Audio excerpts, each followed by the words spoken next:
When we talk about the beauty of science, we usually mean it in an abstract sense. The thrill of discovery, the joy of understanding, the satisfaction of knowing. Almost everyone agrees on that. But there is one field of science where not just the research, but the very objects being studied are visually, physically, and in every possible sense, absolutely magnificent. I'm talking, of course, about astronomy. Imagine you're an astronomer. You pick up your telescope, point the lens towards Saturn to run some calculations. But for the longest time, you just can't stop yourself from whispering, "How can anything be this beautiful?" That's what I'm talking about. And of course, it's not just the planets. Wherever you look, stars, galaxies, absolutely breathtaking. But if the universe ever held a beauty contest, the undisputed winner of the runway would probably be Nebula. As stunning as they are skilled, they are the birthplaces of stars. Nebula. The word nebula actually comes from Latin, and it simply means cloud.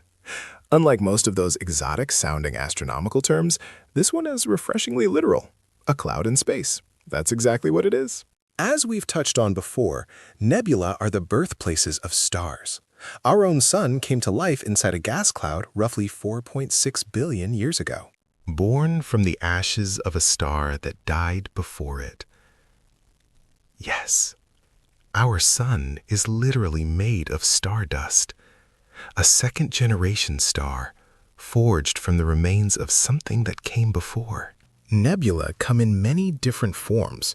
When an average-sized star dies, for example, its core collapses into a white dwarf, while all the outer layers are cast off into space.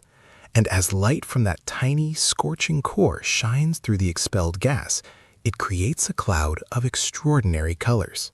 But when a massive star explodes, we're talking about a gas cloud on an entirely different scale. Something far bigger, far more violent, far more spectacular. So nebula are woven into every chapter of a star's story. Its birth, its life, and its death. They are part of the entire cosmic cycle. Now, when it comes to how we classify nebula, the first approach is surprisingly intuitive. We start with how we actually see them. When light from a nearby massive star hits a gas cloud, the electrons inside that cloud get excited. And yes, physicists actually use the word excitement to describe this, because that's essentially what happens. The heat increases their energy and movement. And when those electrons eventually drop back down to their original state, they release that energy as light. The gas itself begins to glow. This is what we call an emission nebula, a nebula that literally shines with its own light. The color of these nebulae depends on what gases they're made of and how hot they are. Hydrogen, for example, glows with a powerful red, and that's the color you'll see in countless nebulae across the sky. Oxygen shifts toward green, sometimes even blue. So just by reading the colors, we can actually identify the elements inside. And when we say color, we're not just talking about what our eyes can see. Hydrogen, for instance, can also emit infrared light, radio waves, and if it has enough energy, even ultraviolet. The same goes for many other elements. The universe is painting in wavelengths far beyond what we can perceive. Now, here's something that might surprise you. Despite how thick and dense nebulae look in photographs, they actually have an incredibly low density. We're talking just a few thousand atoms per cubic centimeter. To put that in perspective, every cubic centimeter of the air you're breathing right now contains 10 to the power of 19 atoms. That means the air around you is trillions of times denser than a typical nebula.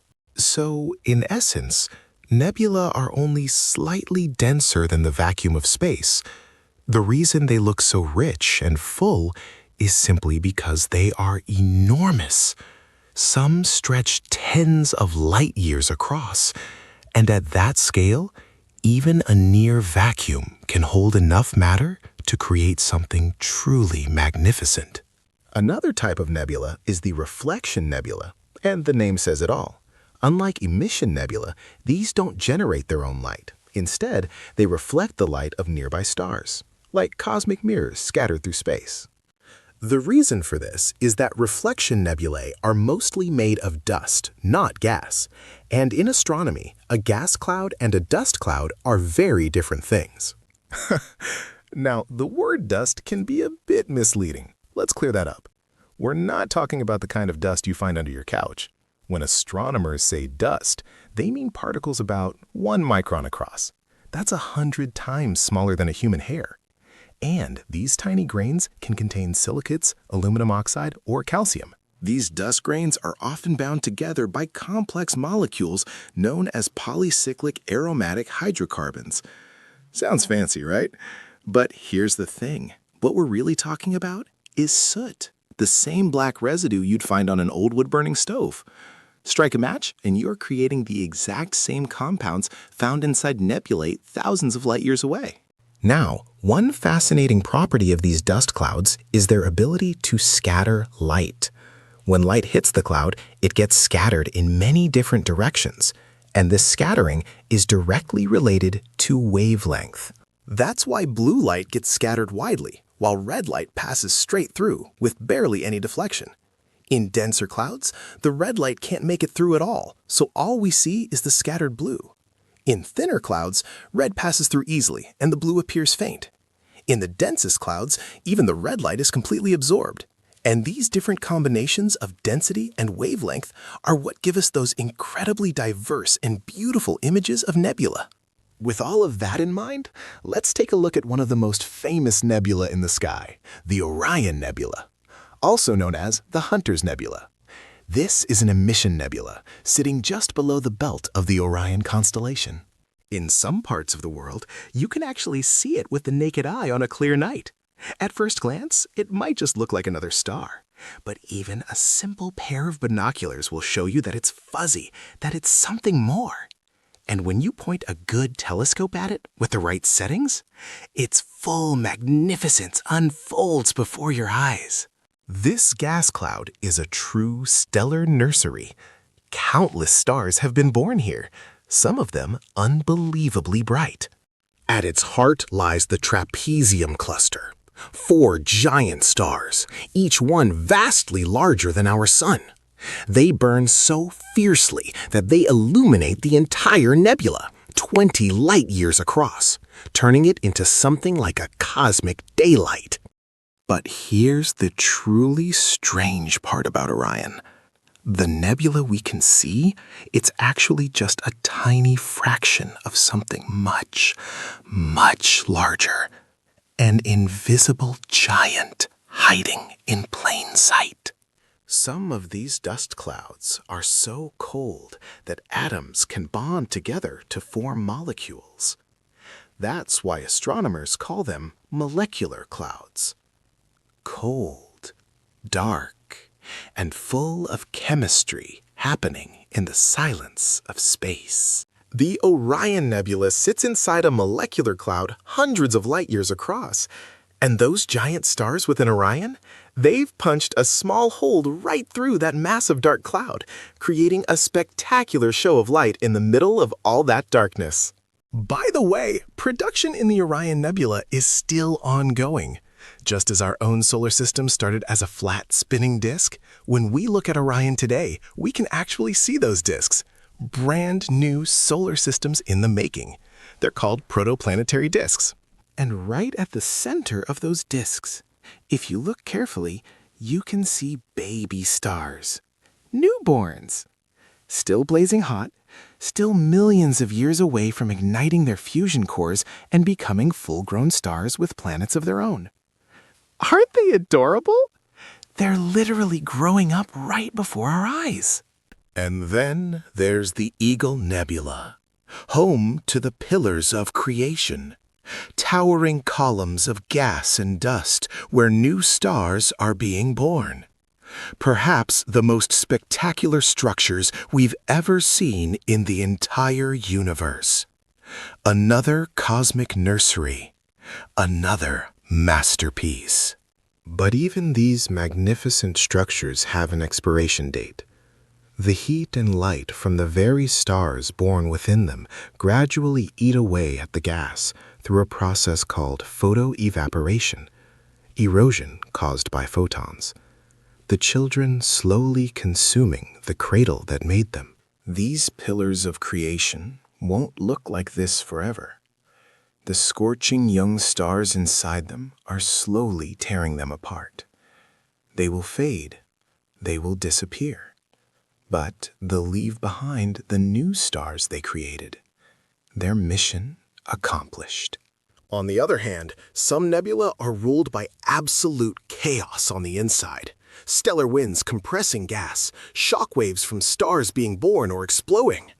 And when we look at all that turmoil from the outside, what do we see?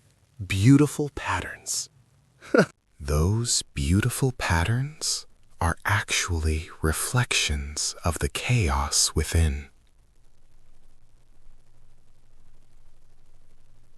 Like a person smiling on the outside while storms rage inside. From this perspective, one of my personal favorites is the Horsehead Nebula.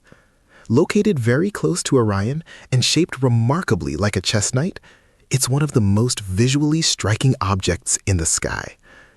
But despite its beauty, it's being slowly eroded away by a star called Sigma Orionis. It's time. Like everything else in the cosmos, is running out. There's also Barnard's Loop, a massive arc-shaped nebula that stretches across a huge portion of the same giant molecular cloud that contains both the Orion and Horsehead Nebula. Astronomers believe this arc was shaped either by an ancient supernova explosion or by the relentless cosmic winds of the young stars constantly being born and growing inside the Orion complex. By the way, everything we've discussed so far has mostly been about nebula we can see with visible light, but the reality goes much deeper than that. We know that infrared light can pass right through these clouds with ease. We just can't see it with our eyes. When you look at these dark clouds through a telescope that can detect much broader wavelengths of light, and such telescopes do exist, something extraordinary happens. Take M78, for example, a nebula in the Orion complex that appears dark and hidden behind a dust cloud in visible light. But in infrared, it transforms into a blazing fireball. So, as with everything in life, what you see depends entirely on how you look. Sometimes when everything feels meaningless, all we really need to do is look up at the sky, don't we? All the answers and all the questions are right up there. Science is a beautiful thing, and astronomy might just be its most aesthetically stunning chapter. Nebula. Yes, they are the most beautiful things in the entire universe. Let's end with something truly special. In the Large Magellanic Cloud, one of the Milky Way satellite galaxies, 163,000 light-years away, there are two nebula, NGC 2014, the larger one, and NGC 2020, the smaller. And the animation produced from Hubble Space Telescope data of these two nebula is nothing short of breathtaking.